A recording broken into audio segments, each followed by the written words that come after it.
What up, my freaks? Ruinous Insight here with part 2 of my Total War Warhammer 3 modded Taurox campaign. So as we saw last time, a strong and bloody start as Taurox rampaged through Talabecland and culminating in his attack, or the start of his attack, on Reichland itself. Not Vlad, the true emperor, Karl Franz fell to the axes of Taurox, and we have entered Reichland at the Reichwald Forest, which is an appropriate place for the Beastmen to show up, and we'll be looking to try to hit Altdorf in this particular episode. We also did get a bunch of rewards at the end of the previous episode, meaning we can get another army up and running. We got that rampage panel up and running as well, which means we can now activate the replenish Taurox's movement range ability and use momentum in favor of getting more battles underway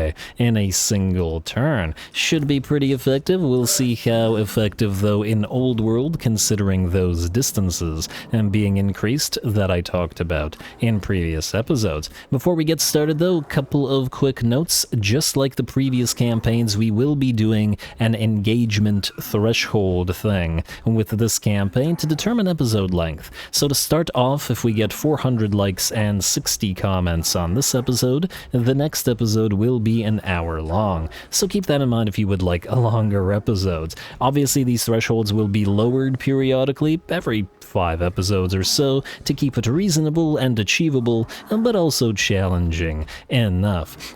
Second, while you are free to name units of Gors, please don't bother naming units of Ungors. They're all going to be replaced by Gors, as they're just a sort of placeholder unit, though I do make the exception for the Ungor Raiders, as we will keep a few of them in at least a couple of armies, as I do want to build a Beastmen range army eventually, just for flavor, which I think should be pretty interesting. Effective or not, we're gonna have to find out, but hey, gotta give it a try in the name of variety. Anyway, let's get going, shall we? First of all, Taurox, you have a point available. Let's get you hooved heavyweights and buff up those Minotaurs a little bit further. We also got a reward for our Bray Shaman last time, a Skull of Catan, which I believe does, the spell mastery increase, and to the cost of a little bit of damage to self, but hey, it'll allow us for a heck of a Vile Tide and a heck of a Devolve. Then, I guess we'll pop the replenished... Oh, you know what we'll do first?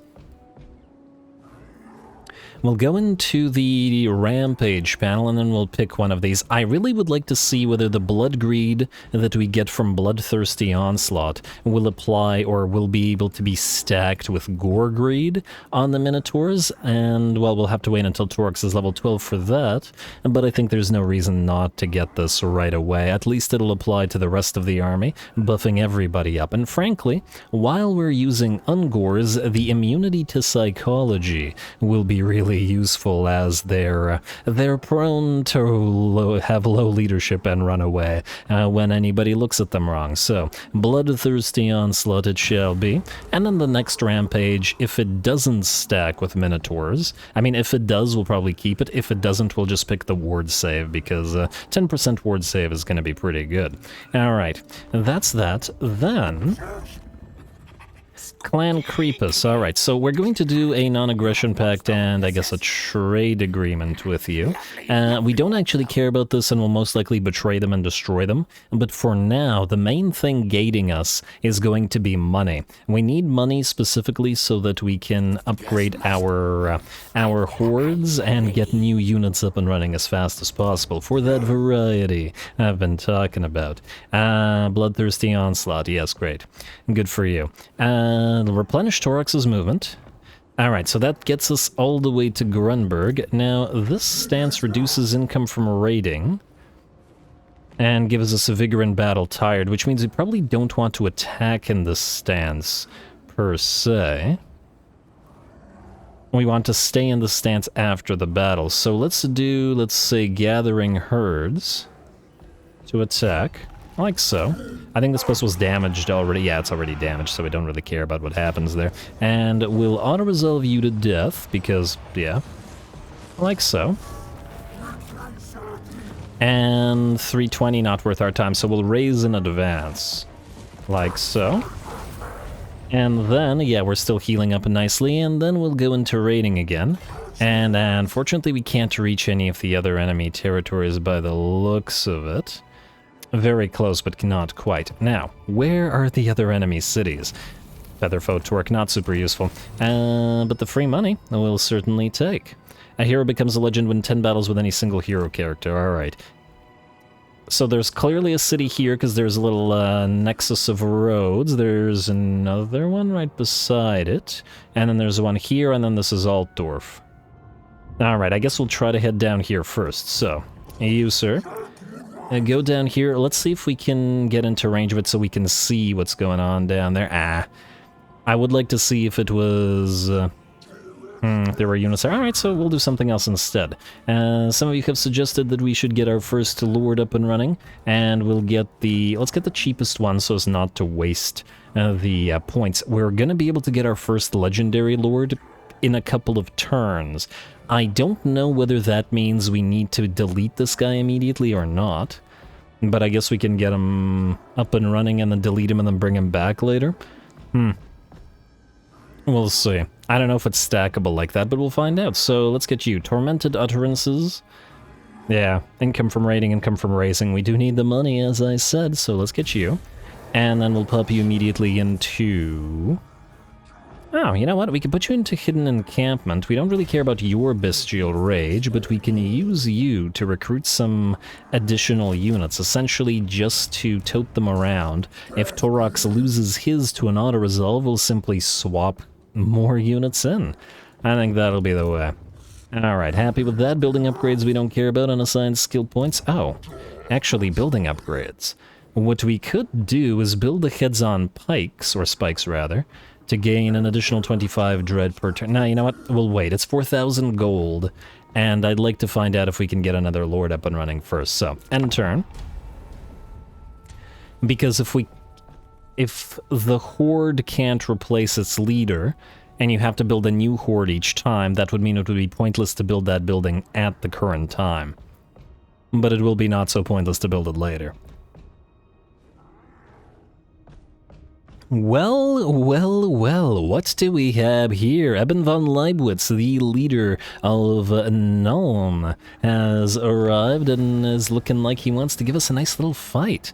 Well, our leader of Wissenland, but obviously the capital is Nuln. Yeah, we're gonna fight you, sir. Well, thank you for coming on by. I guess we can leech a little bit of XP with Mr. Srui the Hornbreaker, and by the looks of it, it'll be a nice forest battle as well. Alright, you're going to go into... Gathering Herds or Beastmen Ambush. You know what, I think you're just going to stay nearby in Gathering Herds, like so. And leech that XP. Hopefully this guy doesn't run, but we can move pretty far, so hopefully it won't matter either way. Do we need to do anything here? I don't believe so, at least not that I can tell. So Taurox, so let's get a few more fights, and an immediate fight. Oh, I should have leveled your guy up, but whatever. Oh, and we got an ambush against an army primarily made up of crossbows. This is gonna hurt, sir. You've led your men to their doom, and they're not gonna be happy about it. But I am gonna be happy about watching Taurox and do his thing. He's a very, very entertaining lord to watch fight. Definitely a top-tier unit in terms of the model and his animations and stuff. Anyway, away we go, our first ambush of the Beast season.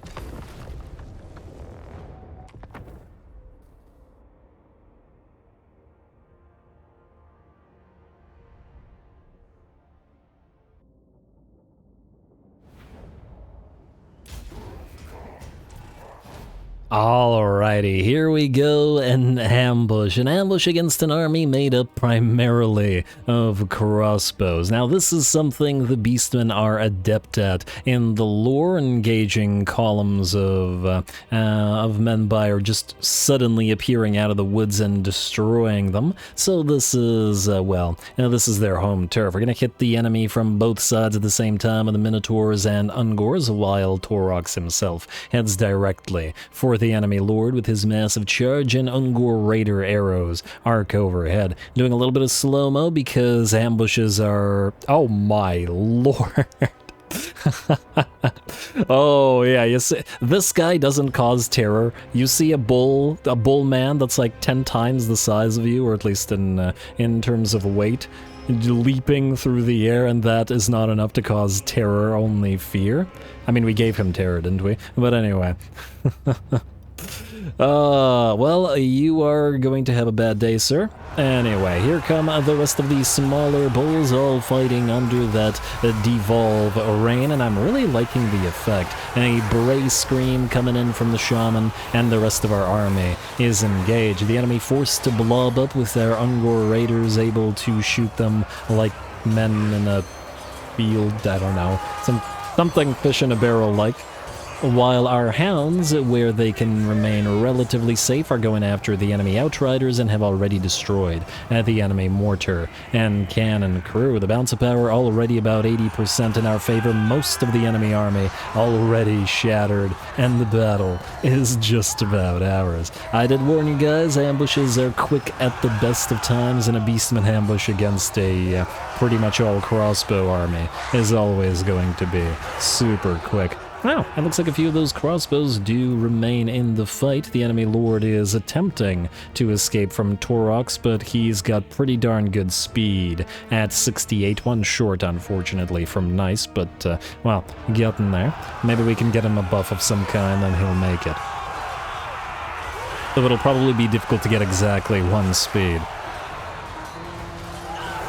Alrighty, just a matter of axing those crossbows down. Here comes some of those warhounds and more Ungors to get into the fray, and the crossbows barely managed to get a few bolts off before they were prevented from achieving anything.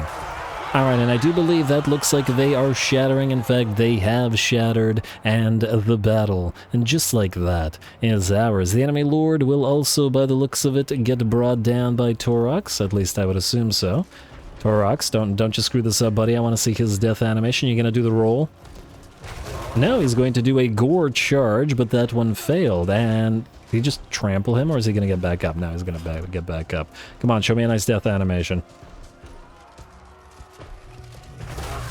And another gore kill, and it looks like the goring this time will take the enemy out. Nice. Very nice. I feel like they could have maybe given Taurox an infantry kill animation that would like have him impale an enemy infantry lord on his horns or something along those lines. I mean, if Valkia can pick up an infantry lord, lift him up all the way into the sky, drop him down, and spear him, I'm pretty sure Taurox should be able to gore an infantry lord as well, but it could be just animation power creep. I just really love that execution animation for Valkia. I think it's my favorite execution animation in the entire game. And that's always the one that I'm comparing other executions against. Although the roll one is really fun as well for Taurox, so he's got some good stuff. Anyway, just gonna chase down the enemy army. It's basically destroyed. In fact, if there's more chasing to do, it'll be off screen.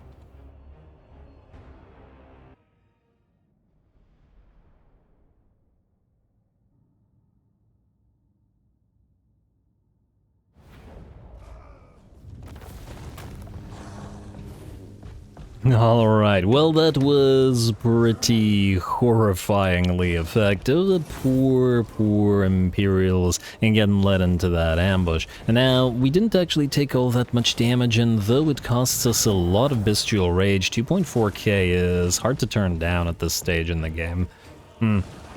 So I think we're gonna take it. The Dragon Helm ain't gonna be all that useful, but hopefully we can turn it into something more useful later on. Now, how far can we move? We can head down to Dukelberg and then all the way to Ubersreich afterwards. So I think that's what we'll do. If you go into Stance, yes indeed you can reach it. Good. Assured Assailant for you. There's that Dragon Helm we were talking about.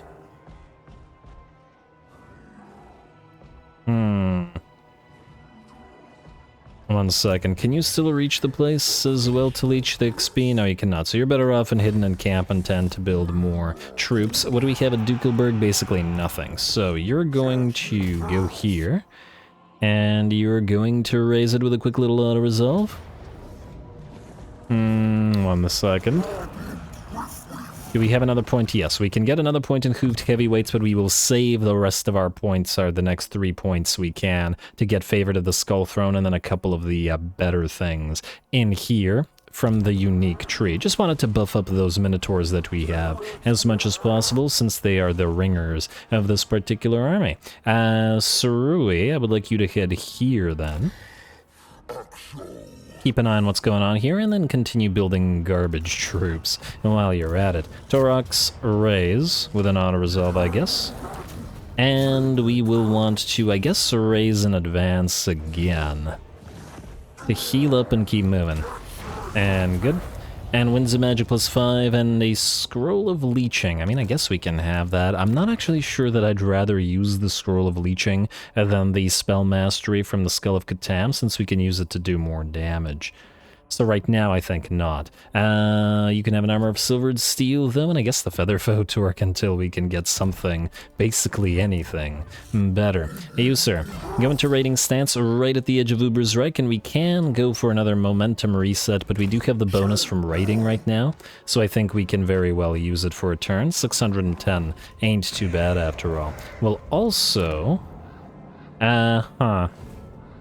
We probably will want to set up a new herdstone. Uber's Reich. I wonder what's over here. There. Oh, we can see Altdorf's sword, but we can't select it. Damn. If we set one up at Uber's Reich over Altdorf, we could move over here into Castle Drakenfels and Castle Sanglak and other stuff. But I'm not sure that we want to cross into Bretonnia quite yet. Ooh, we also need one more raise, and then we'll be able to get a new legendary lord. It's tempting, but I'm assuming that Altdorf will be everything around here all the way up to Uber's Reich, and we could probably get something over here instead. I think. I mean, there will be plenty of options. I think it won't matter all that much. Don't build anything, we'll save the money, because there's a bunch of stuff we want to build. Let's end the turn. And let's take Uber's Reich. What do we have here? Very little, to be perfectly frank. And then let's get, hopefully, our next lord up and running. Now, I did ask you guys whether there were any thoughts on which particular lord, and frankly, there weren't all that many. Personally, I was thinking of going Morgur, as I said last episode, and I'm still probably going to go Morgur, mostly because I like him best of all the Beast Lords. I mean, all the Beast Lords are pretty neat, but Morgur is something else. Because he's barely a beastman. He's more like an expression of chaos itself. Chaos's will made manifest. But anyway, Bray Shaman's Magic gives us Winds of Magic Power Reserve +5 per turn, versus... Why do we... I don't think we actually care about corruption, because everything will get corrupted of its own accord, pretty much, so we can ignore that. Well, let's give this a read, though. One of your brave shamans, one of some renown, wishes to leave the herd and make a journey to the heart of the dark. Do you wish to allow this pilgrimage? Yes, sure. Your brave shaman unable to... Oh. Forbid it. Oops. Your brave shaman unable to make a pilgrimage to the heart of the dark instead resolves to make the winds of magic blow stronger across the bloodgrounds. So, well, forbid it. Oh, would you look at that? A little tiny rebel army. Combat focus. Recruit the following type of unit. Melee infantry. Reward. Recruit rank. Recruitment cost reduction. Yeah, I don't think we care about recruitment cost reduction since it's free, but Golden Order and Stirland have confederated. Maintain control 3 provinces. Yeah, okay. Okay, so, first of all, Uber's Reich. We can certainly reach you. You can go into, I guess, the Ruination stance and head to Uber's Reich. I'm just wondering, wait. Can we see Altdorf from here? Hold on, Taurox, relax. We'll have a nice fight at Altdorf, but for now, Eilhart or Bogenhofen might be good options to set up a new herdstone. I think we just raise this place. Yeah. All right, Sarui, I would like you to move in. I don't know, any stance doesn't really matter. Nearby, you two will raise Uber's Reich together. It's just too much basic troops. We're not going to bother fighting it. To resolve. Yeah, a little bit of damage, and that should give us enough. So, exactly enough, in fact. Here's what we want. First of all, you're going to... Ooh. Loot and raise will give you some money. Tempting. 670. We will need a lot of money. Damn it, fine. Loot and raise. Stop moving. Alright, Sapper and... Oh, the rebels disappeared. Maybe I should have just destroyed them first. Alright, so what we want to find out now is this. Ooh, Gambler's Armor. That's much better than the garbage dragon helm we have. Alright, nice. And I guess we can give the dragon helm to you, sir. Just for now. Then, now let's go to those rewards of dread, lords and heroes, and Morgar. And the Shadow Gave, who has immunity to Atheloran attrition, so we could probably send him down to deal with the Wood Elves eventually, once he's built up a little bit. He has that same Despoiler rating stance, some spell resistance, massive corruption, because it's Morgar, and even if he gets destroyed, he'll be back up in a single turn. Gain Lord.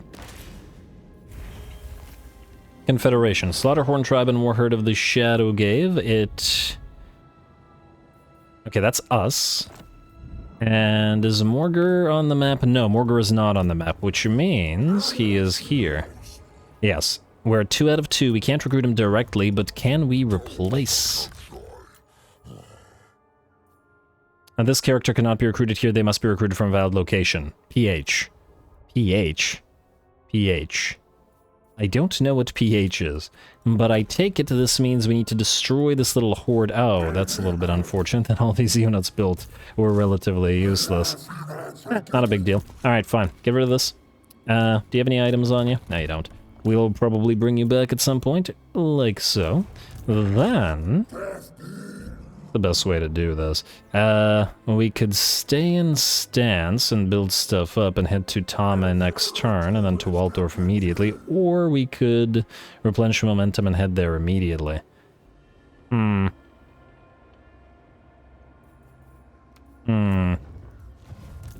don't know whether we'd be able to reach it. Wait, if you go into raiding stance, you can move a little bit further, first of all. Yeah, we would be able to reach it. And then on to Altdorf, where we will get a fight. Oh, this actually might be worth a fight as well. They've got some great swords and some handgunners. Alright, maybe we'll wait the turn then. Go into Hidden Encampment despite the cost of the Rage. I would then like you to immediately build your Squalid Encampment up to tier 3. And then we might as well get Morgar up and running. He's level 6. And what does he have? He has Hatred of Man, which is fine, and so is Presence of Morsleep. He has melee attack plus 5 and weapon strength plus 10, and then the Crown of Horns, weapon strength plus 10% and for Lord's Army. Versus the melee defense and the Slug Skin, missile resistance 10%. Ugh. I think this is probably better. We could reset him, but he won't be back for 3 turns, because as we know from Grom, I think he... man, that's a little bit annoying. Is this that much better? Do we care about this? It's not that the weapon strength is bad, per se. It's just that missile resistance for the entire army.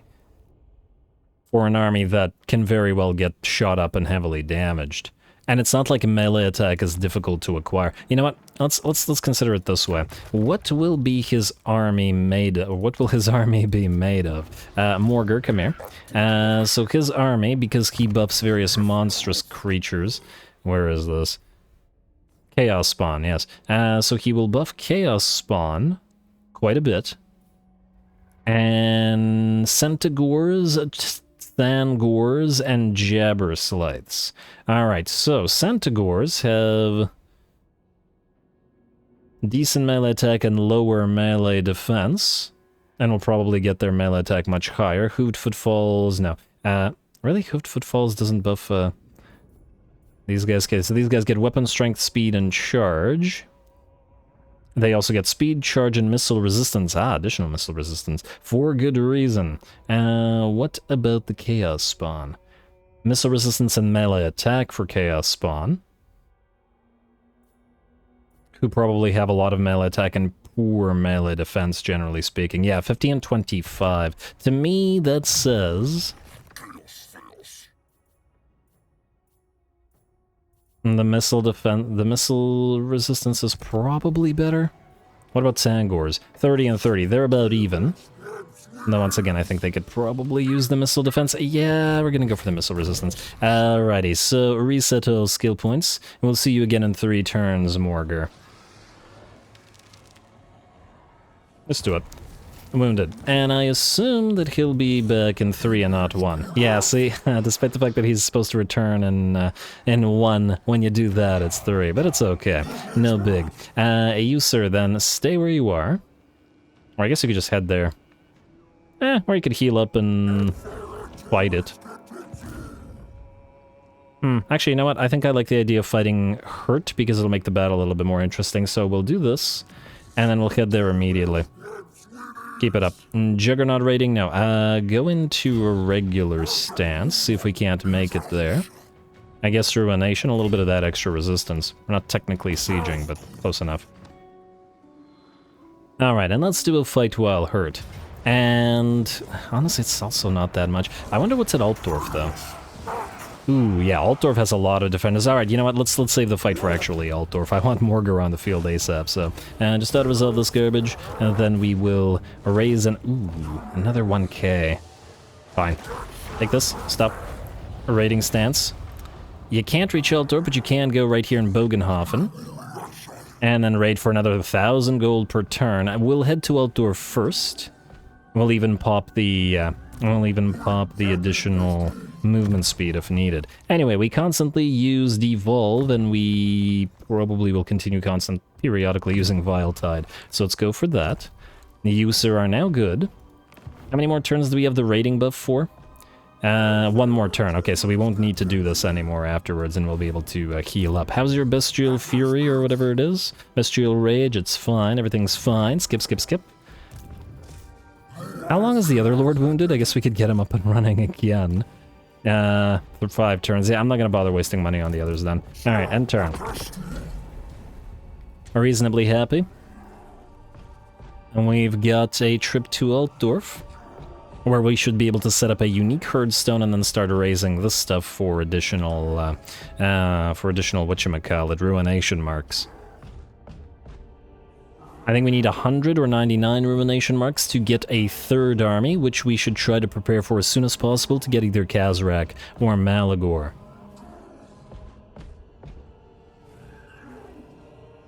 Alright, looks good. There we go. You, sir, are now going to Altdorf, and this is the way ye shall go. Ooh, they do have defenders there. But nonetheless, what do we have here? Facing off against us. Nothing to be overly concerned with, I would say. Can you switch stances? Ooh, they do have Zintler's Reichsguard, though. They will be concerning, at least to some degree. You cannot switch to Ruination stance. Maybe I actually could have, but, well, it's too late now. Unless we back off, reset, and then go. But our momentum has dropped a little, and I think perhaps not. Alright. Anything to do before we fight? I don't think so. We got 2 turns until Morgar is back up and running. And we'll need to maybe save up a little bit of dread to get him his additional units. Anyway, let's make sure Altdorf falls as best we can. Hurt though we are, I'm sure we can handle it.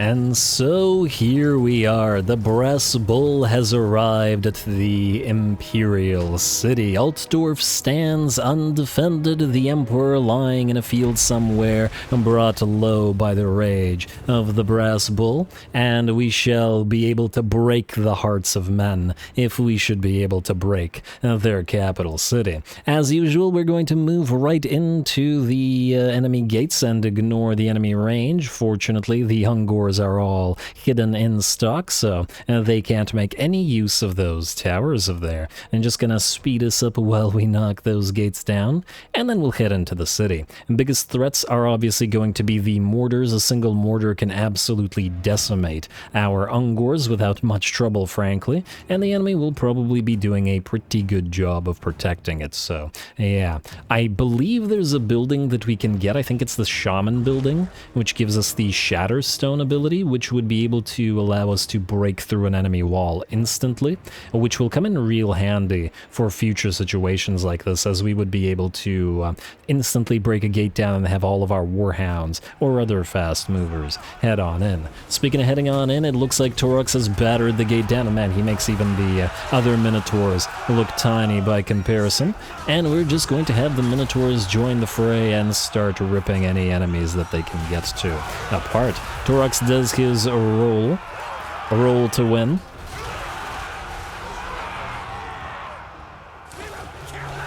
Alright, and yeah, camera work's going to be a little bit wonky here because of the relatively close streets, but that is bound to happen. Taurox uses his Bloodbeast ability, knocking plenty of enemies away, and he's got 54 kills to his cursed name and nearly 20k damage as well. That spell ain't too bad, at least for the basic enemy units. Here come a few Ungors to try to help out, though one of them has already been basically destroyed by the enemy mortar and towers, and the other one's already damaged, but we're willing to sacrifice any amount of Ungors to take the Imperial City, especially considering the fact that we can rebuild them in a single turn. Mortar fire continues raining down, and oh my lord, Taurox is bloody. You gotta love lords that can function both as an infantry blender and as a duelist. And I guess as a big ol' single entity killer as well. Taurox can do it all, he's just not a caster, it's the only thing keeping him down, I guess. But does he really need to be? If he's favored by Khorne, he really shouldn't rely on cowardly sorcery. Unless it's some sort of buffing sorcery. Khorne seems to be cool with that. But anyway, the Ungors are making their way into the city now in droves to distract the enemies, while the Minotaurs and Taurox dish out the damage. The other gate appears to have been nearly broken through, 1,000 HP remaining, while the mortars and other such things are firing at our Ungors. We're sending the Ungors up the walls to start firing down on the enemies, while we slaughter our way through the Imperial troops. Alright, these aren't peasants, of course. The Imperial army is still a decently trained and equipped force, so they've got some fairly decent units, even their basic troops, and especially in SFO, they can be buffed to pretty insane heights. I mean, the basic swordsmen and the basic units. I think in my Karl campaign, for example, I used halberdiers all the way to the end. Well, not quite the end yet, though. The end will be up hopefully on our second channel as we continue that campaign as well. Anyway, surrounded by pikes and swords, but Taurox is just running around into whatever biggest mass of enemies he can find to do that.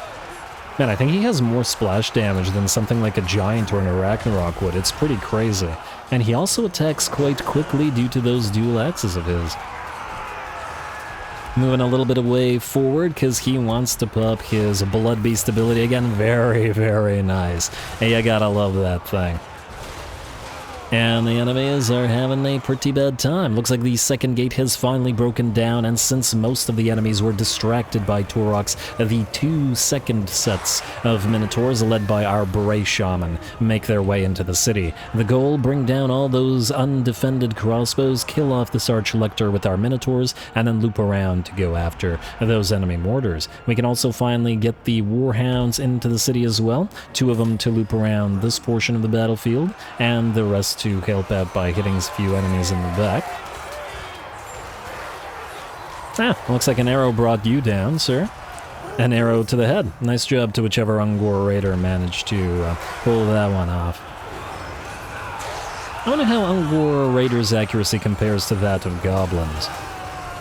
Considering that the Ungor Raiders don't have, or considering that the regular Goblin Archers don't have stock, though the Night Goblin ones do, I would imagine that the Ungor Raiders thus have lower accuracy.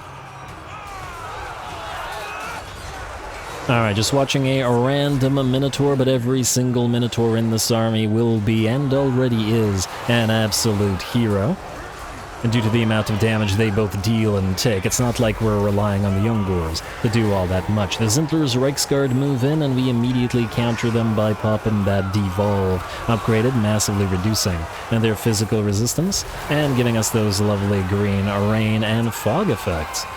Minotaurs will start working on them. We're also going to pop a, I believe, Overcast Vile. No, that's not a Vile Tide, that's Traitor's, Traitorkin, reducing their melee defense and doing damage to them further. And just spamming every single ability we can on the Reichsguard, as they are the last bastion of Altdorf and the only super elite unit that the enemy has. Let's check back on how we're doing otherwise. 9 minutes into the battle. It's been a reasonably long one, and I'm happy with that. Looks like the surrounding of the enemy Archlector worked by this unit of Ungors and that unit of Minotaurs. And oh wow, you can leap high, sir. Well, I guess they're goats. Goats can jump. Goats can jump very high, so maybe not surprising. Oh, you know, it would be hilarious. You know how the little, all those, like, videos of the, like, baby goats, like, jumping on top of things and just leaping around like maniacs? Would have been awesome if the Ungors could do that and just, like, jump on top of a Minotaur and then leap off him and attack. Come on, you can do better with the animations. Anyway, looks like our Warhounds are in now. They are going to prevent those mortars from firing anymore, considering the damage they've already dealt. 15k, nearly 100 Ungor kills. We gotta get them to stop. And the Zintler's Reichsguard are in very bad shape now, especially as, there we go, the Bloodbeast arrives, activates his ability, and rolls on in. No amount of Reichsguard, Zintlers or not, will be able to bring him down, and in fact, a few hits from him sees their armor corroded and their morale corroded as well. And very nice, the balance of power about 80% in our favor now, and in fact we can see the enemy leadership dropping as the last of the unengaged enemy units get hit by our Warhounds. The enemy's surrounded, destroyed, and Altdorf will fall. There we are. And the rest of their citizens will meet a terrible fate as everything is put to the sword and to flame, I guess, and we will raise ourselves a nice unique herdstone. I'm excited to see what it'll do. Well, let's find out.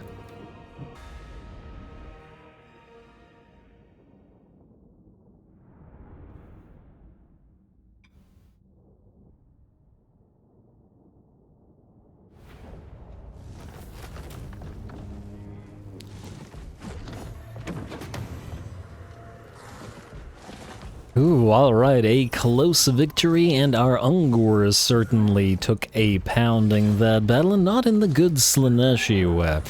Looks like, ooh, in terms of kills, the Taurox did win, but the Bray Shaman did do a little bit more damage by virtue of all those spells. Either way, both performed well, and our Minotaurs, well, by and large did most of the work. Certainly there was a decent amount of kills on some of the Ungor units, but that was by and large, and because they were chasing down weaker units like crossbows. The Hounds were quite helpful as well to run those range units down once we had opened breaches in the walls. Either way, I'm happy with this. Raise a new herdstone, and there we are. Don't really care about the Pigeon Plucker pendant, but this is a new herdstone I'll be happy with. Now, what does this do? Fall of Man. Campaign movement range plus 20 for armies in province. Okay, we don't care about that. Armies in region, armies in province.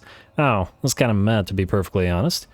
I guess melee attack plus 5 and fighting against humans faction-wide is nice, but, well, it'll take a while to upgrade our way all the way there. And I do like the hero recruit rank for Bray Shamans, but I do wish at least some of these things were a little bit more faction-wide buffy. Nonetheless, there's generally a good reason why they're not, and that is balance, and I do trust SFO quite a bit in those terms. So, anyway, we are going to rebuild some of the units we've lost, and actually, out of curiosity, so here in Taurox's army, we mostly just want to upgrade the Squalid Encampment to tier 4 as fast as possible, and unlock the ability to build Minotaurs.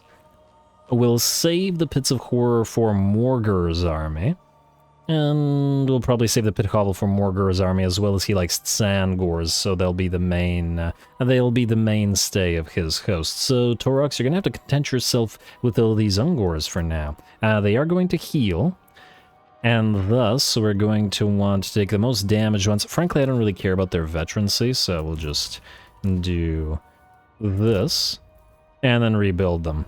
We have the technology. Delete, and then 1, 2, 3, 1, 2, 3, and frankly, they get recruited or re-recruited at nearly the same rank anyway. And oh, we can also build the Destroyers of the Reichwald. I guess we'll get rid of one of the units of archers, because frankly, they don't serve too much purpose here.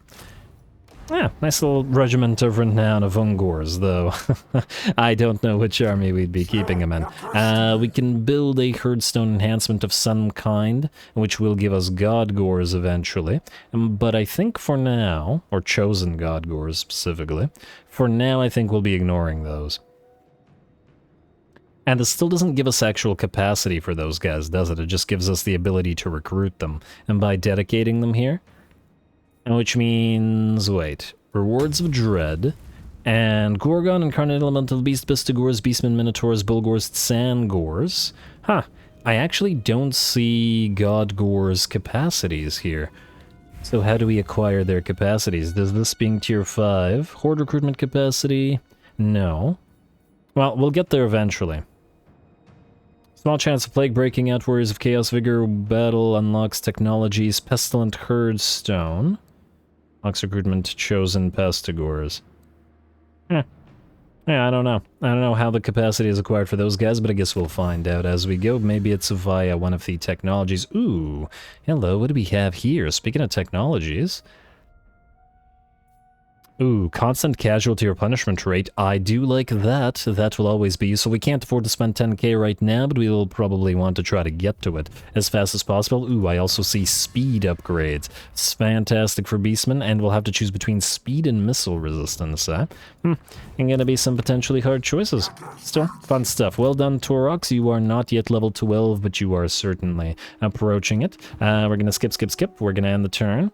And we're going to proceed to, well, continuing our path of destruction.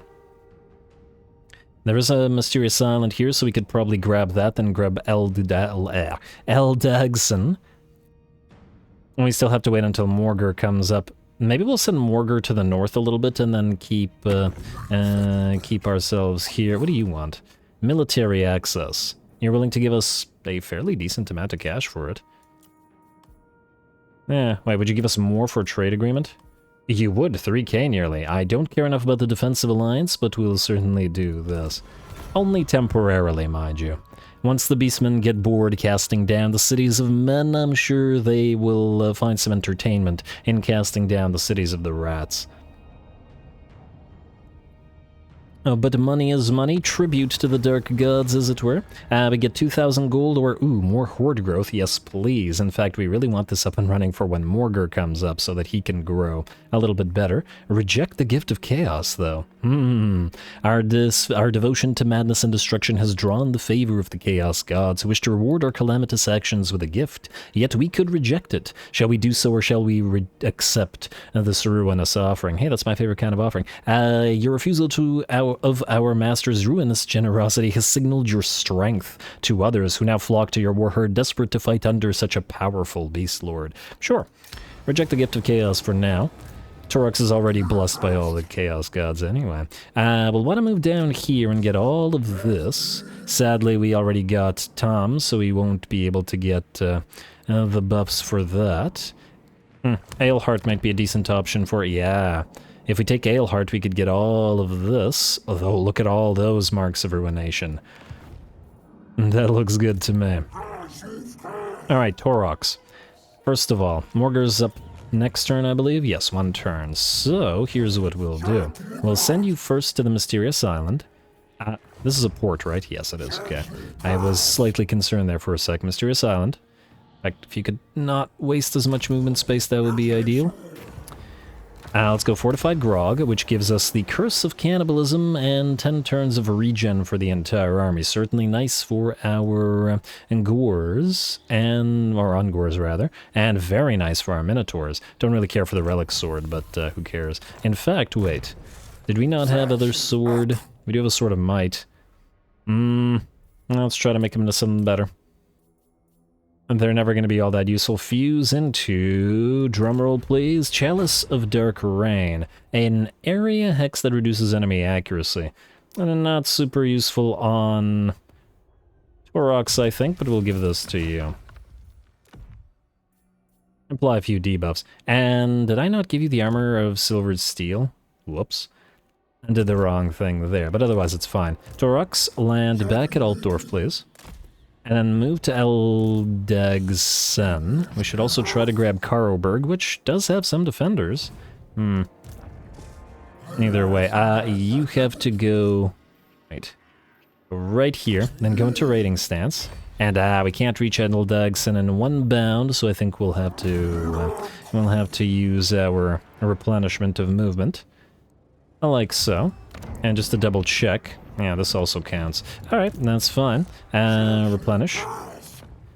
Take this in a different stance, though. Take it in gathering herds for the extra XP. We want that level 12 right now, immediately. And obviously auto-resolve the garbage here. A little bit of damage, but, well, we're used to it at this point. And, ooh, another 1,000 gold.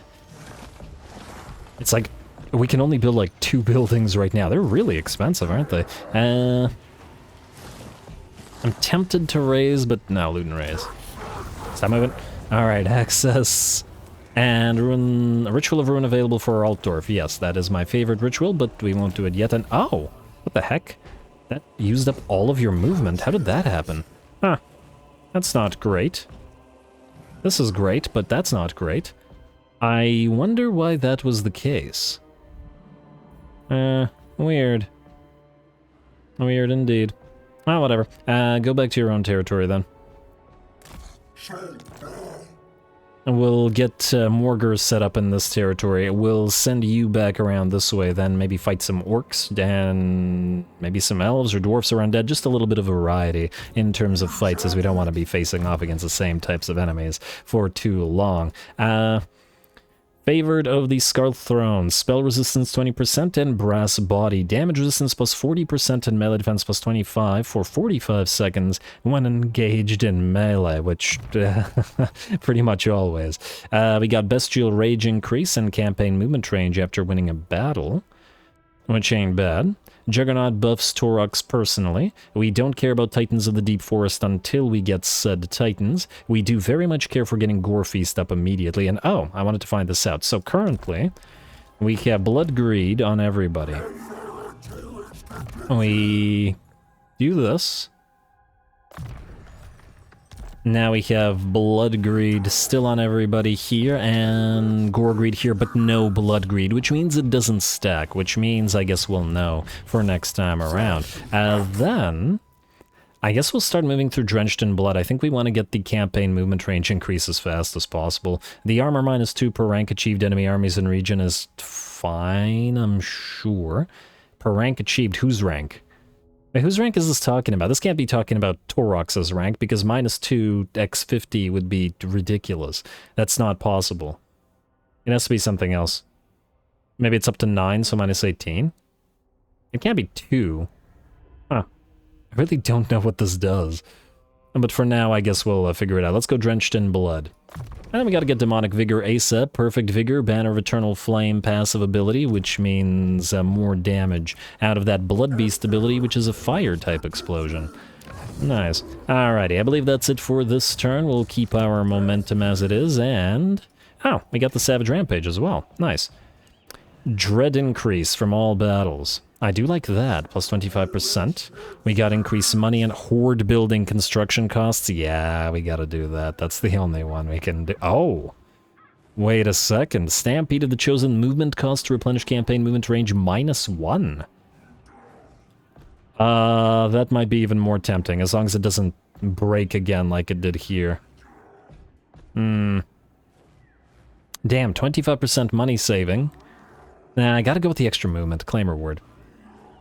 Alright, and that's a little bit more dread, and I think once we reach the Cataclysmic Rampage thing, our rampage stops and we'll have to get a new one, so yeah. Alright, for now, in the turn, we'll probably declare war on Karoberg as soon as Morgur is up and have him deal with that, once he builds up some units, mind you. And I guess we'll keep him at Altdorf because he can actually raise units much faster here. I think that'll work. Alright, Clan Septic, you want a trade agreement? Yeah, sure. It's free money per turn, and you will give us more money for Morgar. We'll just do that with all the minor Skaven clans and probably destroy the major Skaven clans. But again, we're free to betray anybody at any time. It's just for now, we're busy. Oh, I see an army here of Talabekland. Helmut Feuerbach has come back, and I guess we'll have to move up there to delete him. What do we have here? When one falls, Bestial Rage plus 12 and all must fight. Horde recruitment capacity and free dread. I'd go with the Bestial Rage, I think. It'll allow us to get more money. I don't really care about the minor buffs. I guess when one falls would allow us to fully replenish after a few auto-resolves. Or we could get a bunch of free dread. Hey, you know what? Let's actually get a bunch of free dread. We can use it to increase capacities of a couple of extra units. All must fight. Alright, Ostermark destroyed. Morgar is up and running. You, come here.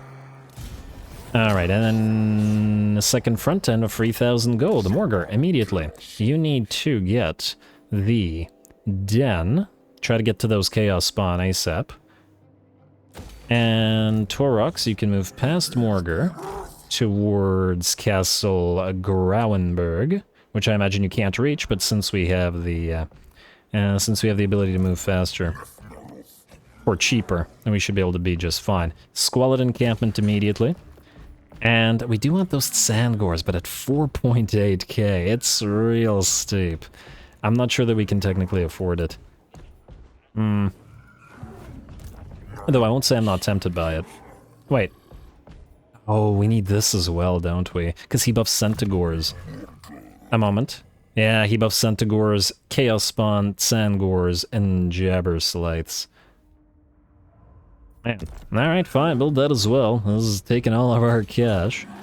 I might even want to transfer some of the Razor Gores to Taurox, because, well, we can give him some Razor Gores and some Warhounds. I don't really care for those Ungor Raiders in here. We could just have Morgar follow him then. Actually, curiously. Should we? Nah, I'll think about it. Either way, let's move for now. And what do we have here, if anything at all? Does not look like anything, but that's just fine. We'll do this, and then we will go into reset momentum. We have full movement. We will go into gathering herds, or go for running. No, income from post-battle loot reduction. No, gathering herds. And I'll resolve this real quick. Like so. And we got 900 money out of that. A raise in advance, and stop moving. Right, that really does take a lot of your movement. Go into raiding, and go to Bogenhofen immediately. Should be a very nice Ritual of Ruin. Close victory with medium casualties, you say? That sounds like we could do a battle for this one in a few seconds. And Morgar, did I start raising your troops? Now, I'm going to do that right now because I'm going to forget otherwise. Let's go to Rewards of Dread. We will increase immediately the capacity of this one, Hands of Pestilence. And 172. Is this cheaper because of Morgar? Oh no, it was 150 and then went up to 172. We could probably get some Ungor, shielded Ungors for Morgar as well. And it's only 100. It's not that bad. And we'll probably want some of the various types of Centigors, although at 350. It's a little bit steep. Almost tempted to get this instead, but I guess it won't matter for this turn anyway, so we'll wait. You, sir, can have 1, 2, 3, 4, and let's get you some of these range units, and maybe a couple of the regular Beastmen Warhounds. If we have to delete them, we have to delete them. They're furry, who cares? Alright, you, sir. What do we want to do for you? Many-limbed Fiend will make you considerably stronger in fights, and ooh, I do like the Winds of Magic cost reduction. Summon a Cygor via Savage Dominion, though I think right now it would start degrading due to our relatively low mana, as we have no way to quickly buff it up. You know, as odd as it sounds, I'm going to get Uncanny Senses, because he kept hurting himself, and then let's get Many-limbed Fiend. He can fight as well, after all. Like Orky Shamans. What do we have at Aleheart? Some defenders, some orcs. Hopefully we can get a nice fight going and then raise all of this around it. Nice. How close are we? 99, we're 60 right now, yeah? No, we're at 36. What is this one? 36, what is a 25 here? I don't know what the first number is. But I take it 99 is the one that we want to get for this one. And we need that second army capacity for another legend. But anyway, let's do another fight, shall we? I don't think it'll be all that difficult, but they've got a couple great swords, they got some handgunners, and we're damaged. Oh, where?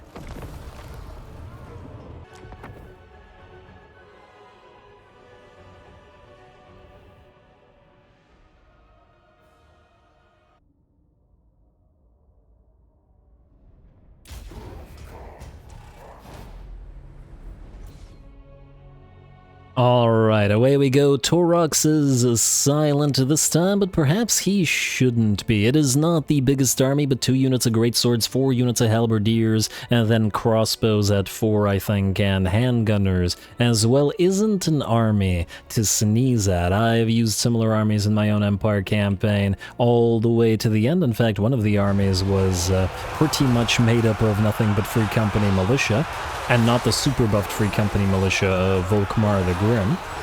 And it was quite effective throughout. Anyway, the Vanguard deployment sees the enemy in absolute shambles. Immediately the Devolve comes down upon them, and so do the Beasts. Minotaurs are rolling right through their ranks and engaging the enemy crossbows as we plunge right through the enemy lines.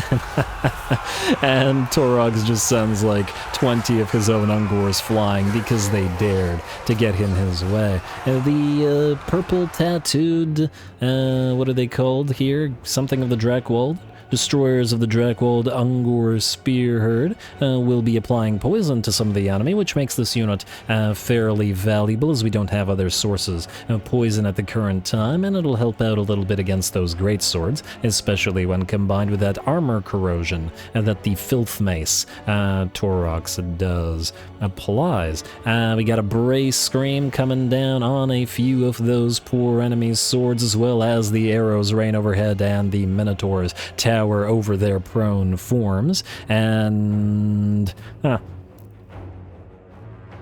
think the battle is in fact nearly ours. Most of the enemy are already shattering. Once again, these beast battles do have a tendency to be quick, but it is our main army. It'll always be the strongest army we have. As we get more and more lords up and running, I know that I want at least... I know that I have 6 or 7 army types, counting the 4, gods, gods-themed armies that I want to try out. So it should be pretty fun. Kazdrak will have his Hound-themed army, of course. Morgor will have his Chaos Spawn and Centaurs. Malagor, plenty of Harpies, maybe some Mantcores in there, 2 max-out Flyers. And if we can get a few other flyers from a few of the Chaos factions in his army, well, I wouldn't turn that down either. Anyway, the handgunners are blocked and are no longer able to fire, and in fact, no one is able to do anything as the enemy army shatters, and just like that, the battle is ours. At 1.5 minutes roughly battle time, I think that battle didn't last too much longer than the ambush battle did, but to be fair, when you have full Vanguard deployment for the entire army, it almost functions like an ambush itself. Just the only difference is that we weren't able to, or aren't able to, attack the enemy army from 2 directions at once, and that's not even quite accurate, as our hounds deployed behind the enemy army and hit the enemy missile units in the back to prevent them from doing anything. Nice building all the way back there. Haven't been taking a look at the maps around here too much, which I do tend to do in other campaigns, but I'm really familiar with the Empire maps, and they do tend to be a little bit samey, but still quite nice. Anyway.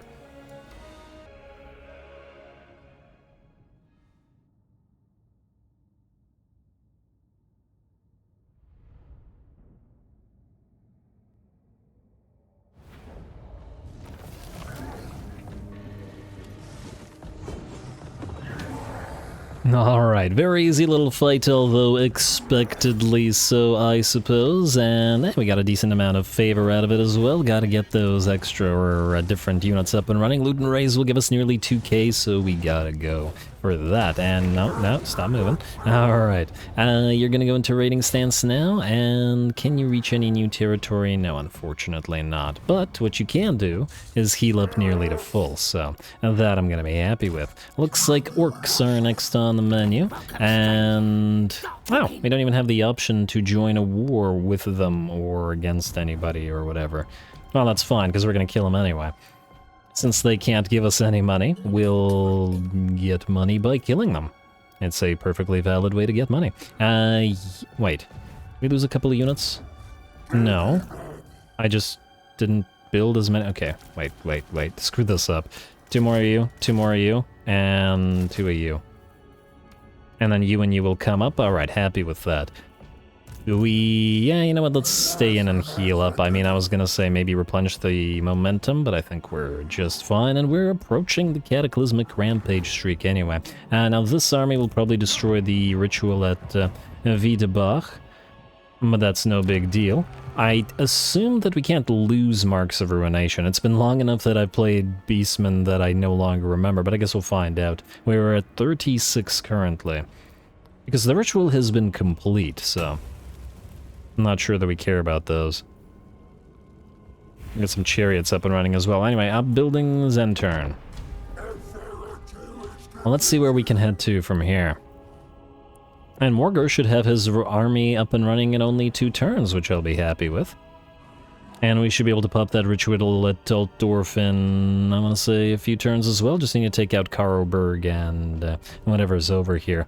In fact, what we may want to do... Okay, yeah, you can... Oh, wow, what the heck? Maybe I should have fought that. I didn't... Huh.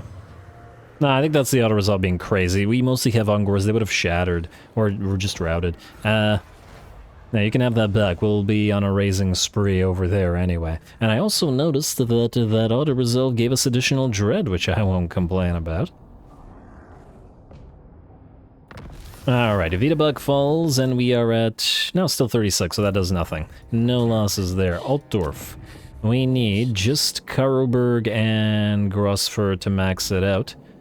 I take it that Glimdwaro here with Clan Septic, I want to say, is also available for that. We just can't see them, but at the same time, I probably want to not destroy them immediately. You know what? If we want to meet up with Morgor to trade some units around, what we can do is jump here to Karoberg, hurt our momentum a little bit, stay here for a turn, take out Karoberg next turn, then separate Morgor and Taurox. Now, in terms of units, we now have capacity to build a single Tuskor chariot and 1 of each types of Centaurs, as well as Razorgors and Harpies. I think we want a little bit more than that. So, Rewards of Dread. We're gonna... I know it's 350, it's expensive, but I think we should do this to get at least 2 types of... or 2 capacities of each of the types of Centaurs. 1, 2... Oh, should we move you? No. And we're recruiting so much because we're in this position. So 1, 1, 2, 1, 2. And then we'll probably want to build all 4 Hounds of Pestilence. And maybe replace the regular Beastman Hounds with a couple of Harpies. Yeah, why not? We're going to swap this around to some degree. Oh, wait. I guess we could give all 4 units of the Hounds of Pestilence to Taurox. I suppose we can build Harpies there later. Oh, we'll also want to build up the Blackthorn's Ravagers. Fine, get rid of one of the... I don't know. Doesn't really matter. Get rid of one of the regular Ungor herds and then build those. Alright, that looks good to me. Morgor, you're going to get ready to move, and we should also give you items. You are not a caster, and therefore cannot have Scroll of Leeching, and frankly, Dragon Helm is the only thing we got for you, bud. Sad though it may be. Skills. Art of Fury is at level 12. We could just keep saving your points and just max you out as soon as you're level 12 if we want to. We will, however, get Gargantuan Hooves for the bonus movement, and we'll wait on the Rune of the True Beast and Slug Skin until we reach this. There. Alright, I'm happy with that. Let's building upgrades and... wait. I mean... It's 4.8k, but it would immediately give us the ability to build Chaos Spawn. Probably only 1 or 2 of them, though. Where's the capacity? Huh. Wait, what's the capacity for them? Oh, they're right here. 450. Damn, that's steep. That is most definitely steep. How close is Taurox? He needs to level 12 for Minotaurs. Yeah, so a while. I think if that is the case, we're free to build the Pits of Horror. Pits of Horror it is. Alright, end turn. And we'll take Carberg quickly, maybe even ask one of our allies to declare war upon them. Quote-unquote allies, I should say. Whoa! Well, well, well, if it isn't Boris Todbringer. Ah. Is that a full stack, and is that going to be what Morgur is able to do? Let's find out. We won't have time to fight this episode, unfortunately. But nonetheless, and we'll be able to get a nice debut next time. I do want to see what's in this army to find out whether Morgur can handle it alone, or whether we need Taurox to deal with it. Surui the Hornbreaker is up, and a free Razor Standard. Wouldn't turn that down. Boris, I don't think your army is going to be good enough to handle this. You're going to get obliterated by Morgur. Well, that'll be just swell. Unfortunately, it'll have to be just swell next time, as I am going to call this episode here. Next time, we'll start the episode off with having Morgur take out Boris, having Taurox take out Carberg, then meet up, swap units, and then go in completely separate separate directions to raid, raze, and despoil the lands of men. Morgur up into Carberg and then back around to Talabekland probably, while Taurox deals with the orcs, elves, undead, dwarfs, and basically anything and everything he can find in terms of variety of enemies. I'm sure the Chaos Gods will appreciate it. Plus, I think next turn we'll be able to pop the Ritual of Ruin here and possibly a second one, acquiring our third army, and most likely our third Legendary Lord as well. Can't wait for that, so stay tuned for Morgur's debut and more Beast action. Don't forget to leave those likes and comments below, especially to Threshold, if you want an hour episode. All glory to the algorithm, and thanks for watching.